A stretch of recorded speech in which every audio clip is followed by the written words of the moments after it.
Today is Children's Day at the Capitol. It is our 6th annual Children's Day at the Capitol, and it's a day where all of the child-serving organizations in the state can come here and talk to legislators about how they serve the children in our state. Louisiana's children have consistently been ranked at the bottom of the list in the Kids Count survey for about the last 30 years.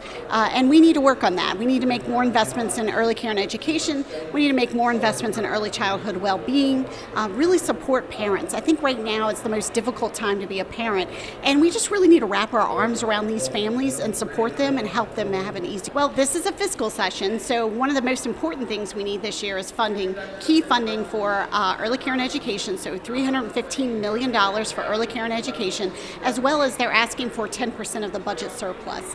We also need investments in access to doulas. There's some great legislation for access to doulas. We also are looking at creating some mechanisms for people who interact with state agencies with children and families to have an easier time accessing services. So we're looking at legislation that's going to give them an opportunity to have an ombuds that represents them and their concerns to help smooth some of the processes. So we're really working on that kind of work, but again, this is a fiscal session, so most important thing this year is the money. We are having a Louisiana baby shower, and so we've given all of the legislators our registry of things that they can get for the babies of Louisiana. So things like the $315 million for early care and education, investments in paid family leave, universally available home visiting, and a whole host of things that our babies need to grow up to be productive citizens in our state. Sure, I'm the executive director of the Louisiana Partnership for Children and Families. And we are an advocacy organization that connects all of the child-serving organizations for better policy. So the organizations that are out there doing the work with families and children day in and day out don't have a lot of bandwidth to come here and interact with legislators and do policy that can improve the lives of the people that they serve. So we do that for them. So we invite them here one day a year to come to the session and talk about all of the amazing work they're doing. We are a family and youth counseling agency. We are located in Lake Charles, Louisiana. Family and Youth is a nonprofit umbrella organization. We provide affordable and professional support through programs and services dedicated to advocacy, counseling, education for the people of Southwest Louisiana, as well as where we're called to serve. So we serve a wide variety range of individuals and families that come into our family and youth counseling agency. So because we have 8 divisions, we see a wide range of people. So that can be through the Children's Advocacy Center that are referred through law enforcement for forensic interviewing. We also have our court-appointed special advocates that speak on behalf of children that are in foster care that have been removed from their home. They speak for those children in court. We also see families, children, and individuals in our Shannon Cox Counseling Agency. So we do meet a very wide variety of individuals that come in. What would you like to see happen in the legislature to benefit the children that you serve? I would like to see the support that is needed, especially within mental health. There's a lot of individuals that are not able to access mental health, whether it be counseling, doctor's appointments, anything like that.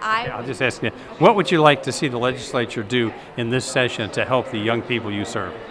I would like for mental health to be a very important movement within the legislative session because there are so many individuals, children, and families that are in need of these services. I'm representing the Louisiana Association for the Education of Young Children, which is a teaching organization focused on young children birth through 3rd grade. We work directly with professionals who serve young children birth to 3rd grade by providing professional development and networking. We would like to see legislators support high-quality early childhood programming for young children, which suggests that teachers are highly educated and go through appropriate training in order to provide services for young children. Our organization is Go Far Louisiana, and we are a steering committee made up of parents, child care providers, and other health care providers throughout the state. We've come together to strategically work on and develop a unified system for children and families throughout the state of Louisiana. Tell us about the children and families you serve. Well, our goal is to serve all children and families and create a system where families don't have to wonder where to go for services, where racial disparities and economic situations don't affect the access that they have. What would you like to see happen in the session of the legislature that will benefit the children and families you serve?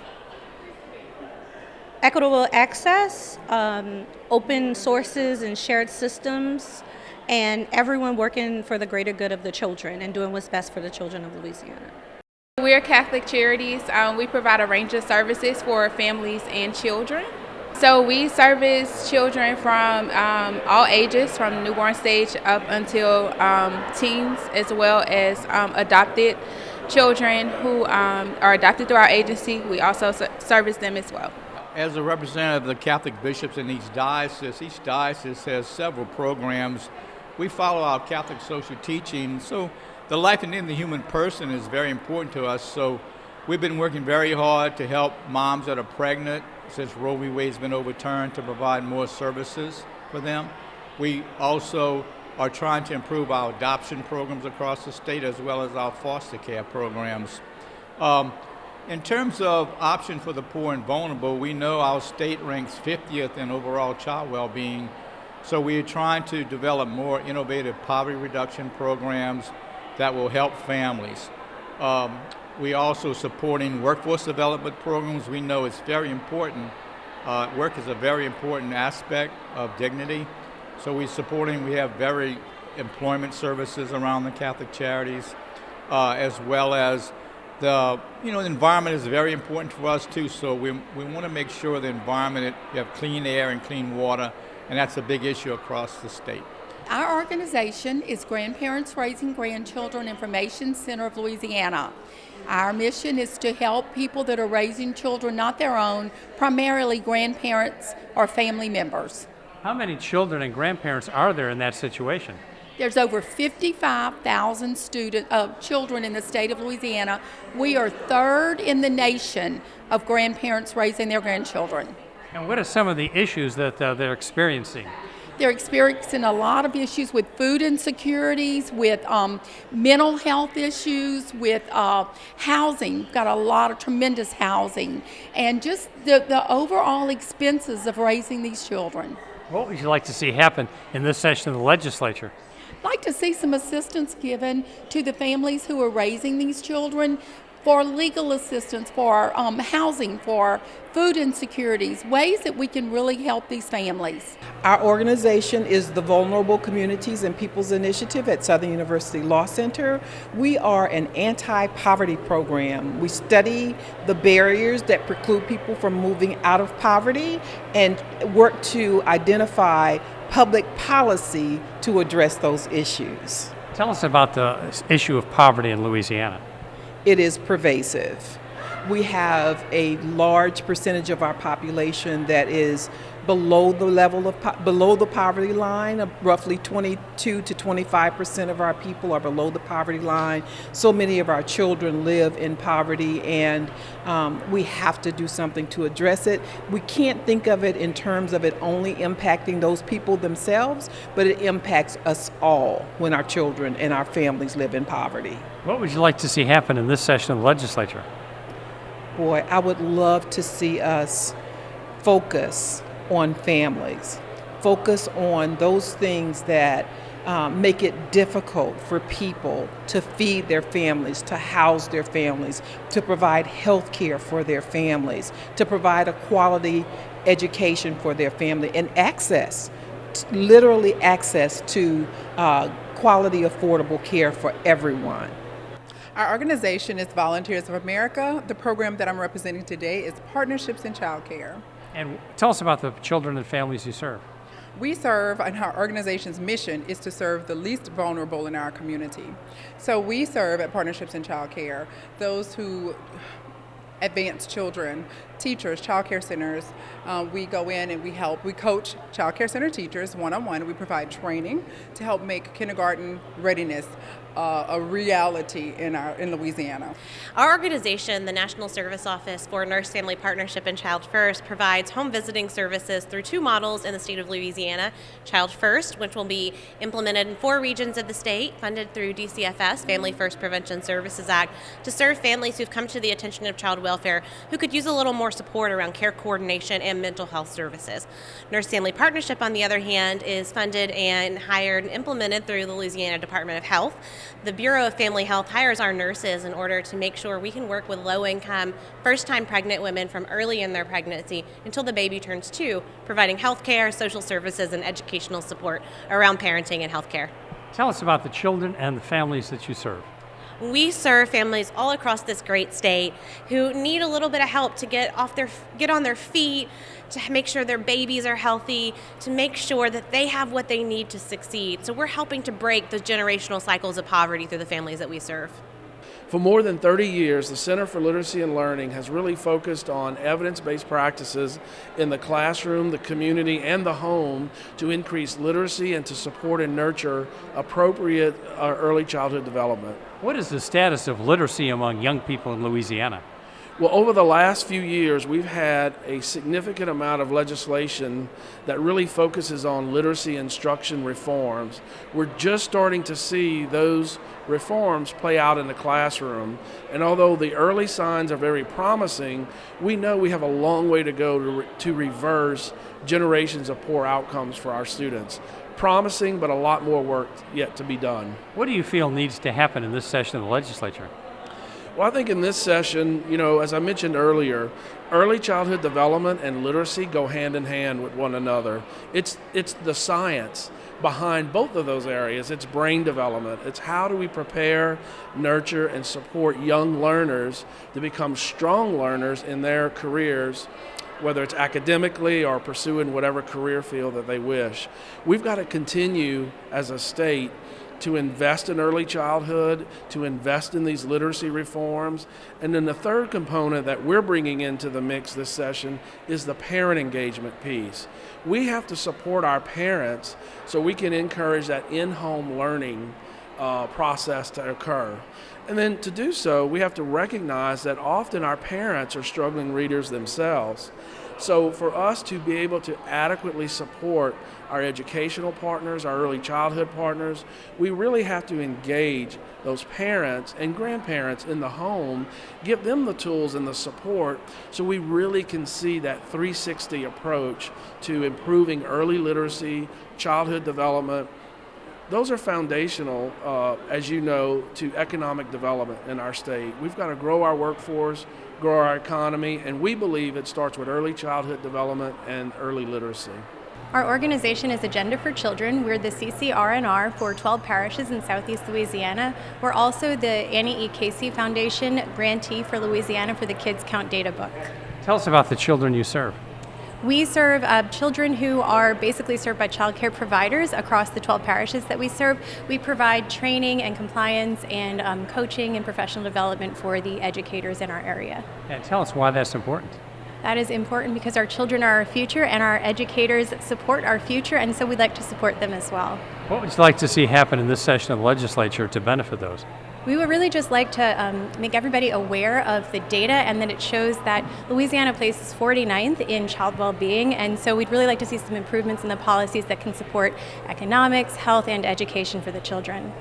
Our organization is Training Grounds, and we serve families with children birth to 5 who do not have access to quality early child care or who have opted to not use traditional early child care centers, and we provide parents with support throughout their parenting journey. Tell us about the young people that you serve. So we work with children birth to 5 and their caregivers. We operate a free We Play Center where parents and children can come together and engage in brain building activities under the guidance of qualified parenting educators. Our organization is the Louisiana Policy Institute for Children. We're a nonprofit, nonpartisan organization squarely focused on young children birth to 4 and really focused on increasing access to quality early care and education. Tell us about the young people you serve. Sure. So we primarily focus on children birth to 4 in our state, again, to make sure that they have access to quality early care and education. And right now, as we think about the legislative session we're in, we know that we have 16,000 children in our state that are about to lose their access to quality early care and education. Why is that? There's a $200 million hole with COVID relief dollars leaving the state because they've been spent. And so with those dollars not being replaced, we've got to figure out how to replace them with some state dollars so those children don't lose access to quality early care and education. And tell us why that care is important. Sure, quality early care and education is so important is because we know that the first 3 years of life are critical to a child's brain development, and we also know that it's a workforce of today issue. Parents need to know that their children are in quality, safe, educational in environments while they're going to school, looking for work, or working. And so it's really an economic driver for our state. Without childcare, we have no backbone to our economy. Where do Louisiana's children rank compared to children in other states? They rank at the bottom. And so one day in my lifetime, when somebody asks me how the children are doing, I want to say that they're doing well. But the children right now in Louisiana are not doing well. And that's why we all do the work that we're doing. What would you like to see happen in this session of the legislature? I would like to see this session end with historic investments in young children, from at minimum $200 million in early care and education, to also really looking at home visiting throughout the state, making sure that our mamas are healthy so that our babies are healthy so that they can be educated.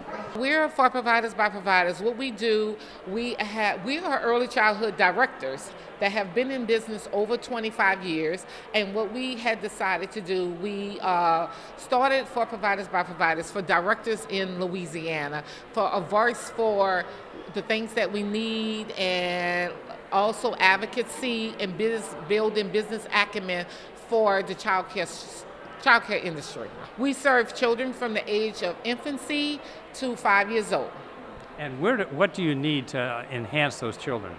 What we need to enhance those kids, we need funding to support the kids. We know right now we're here pushing to keep the seats that we have for child care assistance and requesting more money from the legislature to help support us to keep these child care centers with these kids in the center so our parents can go to work and do what they need to take care of their families. But the best outcome is that children first learn at the first 3 years of their life. Brain development is 85%. So when children are in early childhood centers, they are learning, they are building their social emotional skills, their cognitive skills, their math skills, and all the skills that they need to be successful and be good citizens in the future. Our booth is the Dolly Parton Imagination Library booth. And so the purpose of this program is to give children aged 0 to 5 a free book once a month until they age out. So it's important because for children age 0 to 5, it's important for them to develop that love of reading. And so it's important for children that are enrolled in that program, they show a 30% increase in literacy readiness by the time they enter kindergarten. So our organization is Via Link 211, and we do a lot of things. We have 2 call centers, one's in New Orleans and one's in Lake Charles. You can call 211 and get information and referrals for housing, food insecurity.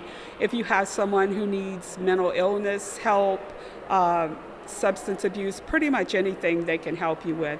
24/7, 7 days a week, 365 days a year. You can get those types of help.